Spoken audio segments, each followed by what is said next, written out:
तो दोस्तों चलो अनबॉक्सिंग स्टार्ट करते हैं। हमारे पास अभी दोस्तों बॉस कंपनी का ग्राइंडर है। इसका कोड है GWS600 करके ये है। मिनी ग्राइंडर है और मिनी कटर भी यहाँ पे लिखा हुआ है ऐसे। और दोस्तों ये ग्राइंडर मैं आपको बता दूँ, मैं हमारी दीवार के लिए यूज़ करने के लिए लाया हूँ। अनइवन सरफेस थी तो उसे हमें फिनिशिंग करना था, तो इसके लिए मैं ये यूज़ करने के लिए लाया हूँ। वैसे इसका आपको मल्टीपर्पज़ पता है, मेन ये दोस्तों लोहे के जो काम होते हैं उसके लिए यूज़ होता है, पर अभी हम इसको वॉल पर पुराना कलर और अनइवन सरफेस को फ्लैट करने के लिए लाया हूँ। तो सबसे पहले हम इसके ऊपर क्या लिखा है वो सब देख लेते हैं। मैंने आपको जैसे बताया वहाँ पे ऐसे नंबर लिखा हुआ है, यहाँ पे भी वैसे ही है।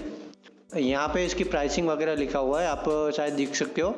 यहाँ पे लिखा है 3600 के आसपास ये हमें मिल जाता है मार्केट में। और यहाँ पे ग्राइंडर का वैसे ही सेम लिखा हुआ है। इसके बाद इसे मैं ओपन करता हूँ। जैसे ही हम ओपन करेंगे तो सबसे पहले हमें मेन हमारा जो ग्राइंडर है वो दिखेगा और ये उसकी जो प्लेट है वो दिखेगी। इसे मैं आपको पहले दिखा देता हूँ। ये इसका जो हमारे सेफ्टी के लिए कवर आता है वो वाला है, और इसके अंदर ये दो पार्ट हैं वो हमारे ग्राइंडर में लगते हैं। तो इसे हम थोड़ी देर पहले साइड में रखते हैं और मेन ग्राइंडर पे जाते हैं। तो दोस्तों कुछ इस तरह से हमारी जो प्लास्टिक बैग है उसमें ये पूरा कवर होके आता है। तो इसे पहले हम निकाल लेते हैं। ये वायरिंग है, वायरिंग दोस्तों 1.5 से 2 मीटर की वायरिंग आती है और ये हमारा मेन ग्राइंडर है। आप देख सकते हो कुछ इस तरह से इसकी जो क्वालिटी है वो आप यहाँ पे देख सकते हो अच्छे से। यहाँ पे दोस्तों इसकी ब्रांडिंग लिखा हुआ है, फिर प्रोफेशनल GWS600 इसका कोड है वो भी लिखा हुआ है। ये मशीन ऑन और ऑफ करने के लिए ये इसके स्विच है। यहाँ पे हमारी सारी डिस्क वगैरह लगी हुई है। ऊपर ये दोस्तों हमें इसे खोलना है तो इसके लिए टाइट हो जाता है ऐसे, तो ये घूमेगा नहीं और हमारी डिस्क वगैरह इसे चेंज कर सकते हैं, इसलिए ये वाला है। इसे तो प्रेस करके रखना है और फिर ये लॉक होता है। उसके बाद इस तरफ इसका सेफ्टी और कुछ वैसे कितने वोल्ट में चलता है वो सब लिखा हुआ है, आप देख सकते हैं। 220 से 230 वोल्ट का ये होता है। 50 से 60 हॉर्स जनरेट करता है। 670 वोल्ट का ये हमारा मशीन है। ये कितने mm है ये सब आप डिटेल देख सकते हो, यहाँ पे लिखा हुआ है। मेड इन इंडिया लिखा हुआ है मेन, तो दोस्तों आप देख सकते हो मेड इन इंडिया। और यहाँ पे बॉस लिमिटेड का जो है ये बेंगलोर में बना हुआ है, ये सब डिटेल है। इसके बाद इसे भी हम साइड में रखते हैं और अंदर क्या है वो देखते हैं। तो दोस्तों अंदर ये मेन है जो हमारी डिस्क वगैरह लगेगी, उसे खोलने के लिए एक पाना दिया है और ये हमारा हैंडल है। साइड में हम काम करेंगे तो अभी थोड़ी देर में मैं आपको वो भी लगा के दिखा देता हूँ। इसको भी मैं साइड में रख लेता हूँ। उसके बाद आपको दोस्तों उसके बाद हमें वारंटी कार्ड मिला है। इसके अंदर 6 महीने की वारंटी होती है, तो कुछ तकलीफ होता है तो इसे हम फिलअप करके वारंटी हमारी ले सकते हैं। इसे भी हम साइड में रखते हैं। और उसके बाद मेन है दोस्तों इसका मैनुअल तो आपको पता ही है, हर किसी प्रोडक्ट पे मैनुअल होता ही है, कैसे यूज़ करना है वो सब आप देख सकते हो। यहाँ पे लिखा हुआ है, सब अलग अलग डिटेल में दिया हुआ है। कैसे लगेगा ग्राइंडर, कैसे इसका जो पाना है वो कैसे यूज़ करना है, कटिंग डिस्क है वो कैसे यूज़ करनी है, ओपन करना है कभी तो ये कैसे सब लगेगा वो सब है। वायर ब्रश भी हम लगा सकते हैं, ये सब डिटेल में यहाँ पे दिया हुआ है। सेम वैसे ही अंदर अलग अलग पार्ट है, आप चाहो तो इसे पढ़ सकते हो, पर अभी कोई मतलब नहीं है, हमें सब पता है। और आप ग्राइंडर खरीदने जाओगे तो वो भी आपको पता ही चल जाएगा कैसे यूज़ करना है। शॉप ओनर आपको बता ही देता है, तो इसका कोई ज़रूरत नहीं है हमें। अभी इसे साइड में रखते हैं। बॉक्स में और कुछ है नहीं दोस्तों, तो अभी इसे हम साइड में रख लेते हैं और वारंटी कार्ड को भी। और यहाँ पे आपको मैं पहले लगा के दिखा देता हूँ इसे। तो ये हैंडल दोस्तों आप देख चुके हैं, यहाँ पे ये छेद है यहाँ पे और यहाँ पे, यानी कि राइट एंड लेफ्ट दोनों तरफ है। आप जिस हाथ से कंफर्टेबल हो वहाँ पे लगा सकते हो। मैं लेफ्टी हूँ तो लेफ्ट की तरफ इसे लगा लेता हूँ अच्छे से। ये लग जाए, इसे बस इतना ही करना है। ये हमारा रेडी हो चुका है। उसके बाद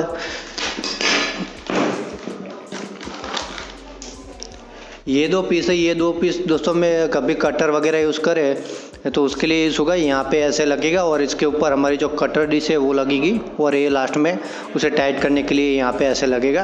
पर अभी इसकी ज़रूरत नहीं है क्योंकि हम कटिंग का काम करने वाले हैं नहीं, हम इसको ग्राइंडर की तरह यूज़ नहीं करेंगे, इसे सैंडर की तरह यूज़ करने वाले हैं। तो इसे हम साइड में रख लेते हैं अभी। और ये कवर है दोस्तों, कवर भी वैसे सेम है, हमें कटर वगैरह कुछ यूज़ करना है तो ऐसे हमारे जो शेप है वहाँ पे रख के हमें यूज़ कर सकते हैं। ये दोस्तों एक गार्ड होता है, कभी भविष्य में ना चाहे पर हमें ब्लेड वगैरह टूटी तो ये हमें बचा के रखता है, हमारी सेफ्टी के लिए होता है। अब लगा के रखो तो अच्छा है। इसे ये पूरा मेटल का बना हुआ है पीस, आप देख सकते हो। तो इसे भी मैं साइड में रख देता हूँ। और अभी मैं जो यूज़ करने वाला हूँ उसके लिए मैं कुछ सामान लेके आया हूँ दीवार को सैंड करने के लिए, वो मैं आपको पहले दिखा देता हूँ। ये पूरा सामान है, आप देख सकते हो यहाँ पे। ये जो सैंडर की डिस्क होती है वो सब डिस्क लाया हूँ। इसके एक्स्ट्रा अटैचमेंट आप बोल सकते हो, मैं ये लेके आया हूँ। इसको भी सेम यहीं पे फिट करोगे आप, इस तरह से फिट कर देना है हमें। यहाँ पे आप देख सकते होगे।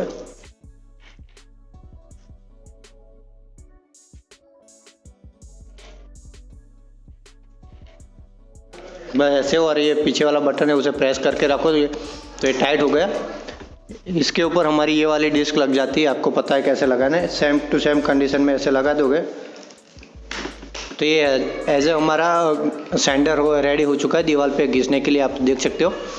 और एक और लेके आया था तो अभी इसको मैं खोल के वो भी आपको दिखा देता हूँ।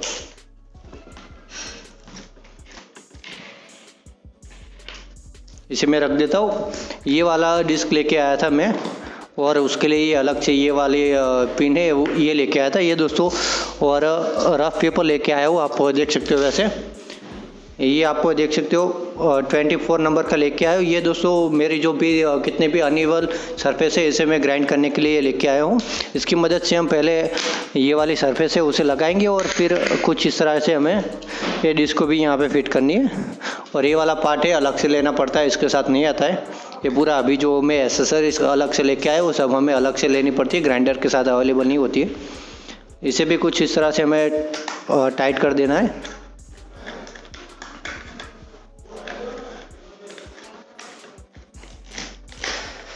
इतना हो जाए तो ये हमारा जो है ना, यहाँ पे 2 छेद दिए हुए, वैसे भी यहाँ पे वो 2 डॉट जैसा है। करना कुछ नहीं, बस पीछे वाली बटन हमें दबा के रखनी है और इसे प्रेस करना है और इसे हो सके उतना ऐसे टाइट कर देना है।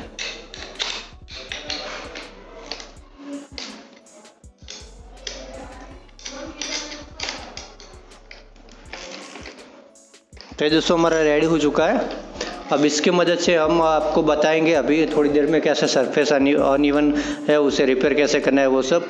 उसके लिए मैं अलग से एक वीडियो लेके आऊँगा, आपको पूरी प्रोसेस दिखाऊंगा किस तरह से ये वाली डिस्क और ये वाली डिस्क यूज़ करके आप अच्छे से वॉल को फिनिशिंग कर सकते हो। ओल्ड वॉल को हो उसे सैंडर की तरह यूज़ करके उसे लेवल करके वॉल पुट्टी वगैरह कुछ कर सकते हो। तो दोस्तों ये था ये पूरी एसेसरीज मैं अभी लेके आया, उसकी अनबॉक्सिंग और रिव्यू। आपको ये पसंद आया तो चैनल को सब्सक्राइब करना, वीडियो को लाइक करना और नोटिफिकेशन बेल भी ऑन करना, ताकि आने वाली सारी पेंटिंग के रिलेटेड वीडियो आप तक मिल जाए। और ऐसे नए मशीन लाऊंगा तो उसकी अनबॉक्सिंग भी करूँगा आपके साथ, तो वो भी देखने के लिए चैनल को सब्सक्राइब करना। और दोस्तों मिलते हैं अगले वीडियो में, तब तक के लिए बाय बाय। और इसे कैसे यूज़ करना है वो भी वीडियो देखना है, इसके बाद वो भी वीडियो आएंगी मैं इसे वॉल पर यूज़ करने वाला हूँ, वो कैसे करते हैं वो सब। तो दोस्तों मिलते हैं अगले वीडियो में, बाय बाय।